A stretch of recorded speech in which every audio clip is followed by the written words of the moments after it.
మత్తు పదార్థాలు బతుకులను చిత్తు చేశాయని, వాటికి దూరంగా ఉండాలని ఎస్ఐ అనూష అన్నారు. మంచిర్యాల జిల్లా జన్నార మండల కేంద్రంలోని ఆశ్రమ పాఠశాల వద్ద గంజాయి మత్తు పదార్థాల వల్ల కలిగే అనర్థాలను విద్యార్థులకు వివరించారు.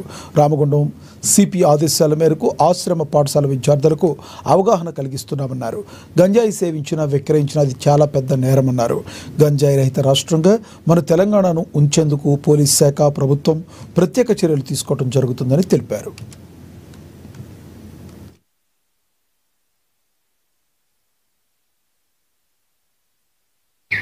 జన్నారంలోని గిరిజన ఆశ్రమ పాఠశాల నందు కార్యక్రమం నిర్వహించడం జరిగింది.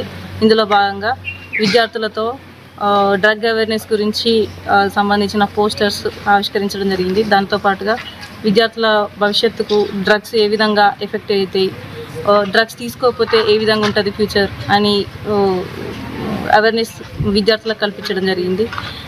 ఈ సందర్భంగా జన్నారం పోలీస్ తరఫున, తెలంగాణ స్టేట్ పోలీస్ తరఫున ప్రజలకు వినిపించేది ఏమనగా, డ్రగ్స్ అనేది మనిషి జీవితాన్ని కుటుంబాన్ని చిన్నభిన్నం చేస్తుంది. కాబట్టి డ్రగ్స్కి ఎంత దూరం ఉంటే అంత మంచిది.